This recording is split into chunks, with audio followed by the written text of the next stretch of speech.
Welcome to McPlum, simple solutions served daily. You begin by opening Settings, then tap Security and Privacy and Fingerprint. You must set a PIN or pattern first. If you don't have one, follow the prompt to create it now. Place a clean finger on the sensor as instructed and lift when prompted. Don't rush. Once done, you'll enroll the first scan.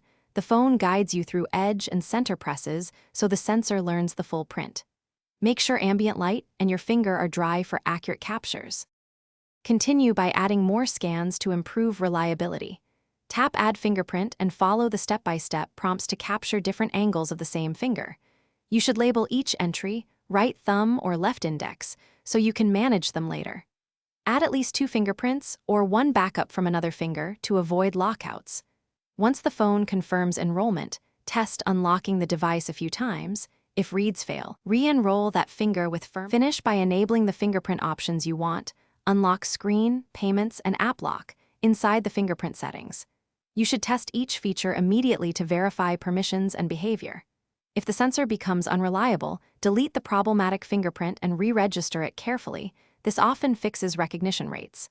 If problems persist, make sure system updates are installed and the sensor area is free of oil or debris. Lastly, if issues remain, contact Iqoo support for hardware inspection.